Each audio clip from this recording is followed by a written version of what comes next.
বন্ধুরা, এই হাঁসটি শুকুরের দোকানে কাজ করতেছিল। এর ভিতরে শুকুর হাঁসকে ডাক দিয়ে বলতে থাকে, না গাঁজা গাঁজা তো খাই না, আমি সিদ্ধি খাই মাঝে মধ্যে।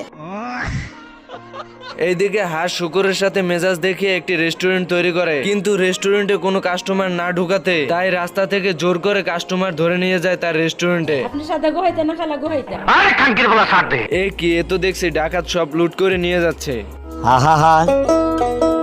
আমি পারি না, আর পারি না। এইদিকে শুকুরের দোকানে এত ভিড় দেখে হাঁস কাস্টমারদের আকর্ষণ বাড়ানোর জন্য মেয়েদের পোশাক পরে মুখে গান বলতে থাকে আর নাচতে থাকে। আমি ছাগল হয়ে যাব, আমি ছাগল হয়ে যাব। কাউকে ভালোবাসবেন না, তাহলে আপনার সুন্দর জীবন নষ্ট হয়ে যাবে।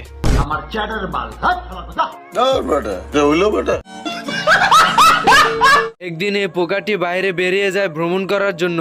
কচু বনে হেগে গেল কালো কুকুরে।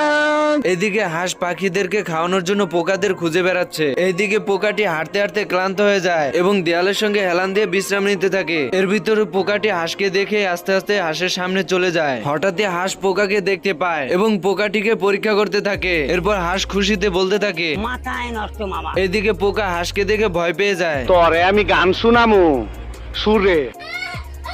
আল্লাহ রে, ওই ভাই ত্রিপলদারে ফোন দেন, কেউ ত্রিপলদারে ফোন দেন। এরপর হাঁস পোকার পিছনে দৌড়তে দৌড়তে হঠাৎই পাথরের সঙ্গে ধাক্কা খেয়ে পড়ে যায়। এই সুযোগে পোকা জঙ্গলের ভিতর লুকিয়ে পড়ে। बाहर निकाल, जल्दी बाहर आ। और मैं आसमान की ऊंचाइयों में और मम्मी रे आवाज এত উঁচা কেন বাতি যা, খবর কি? জানি না।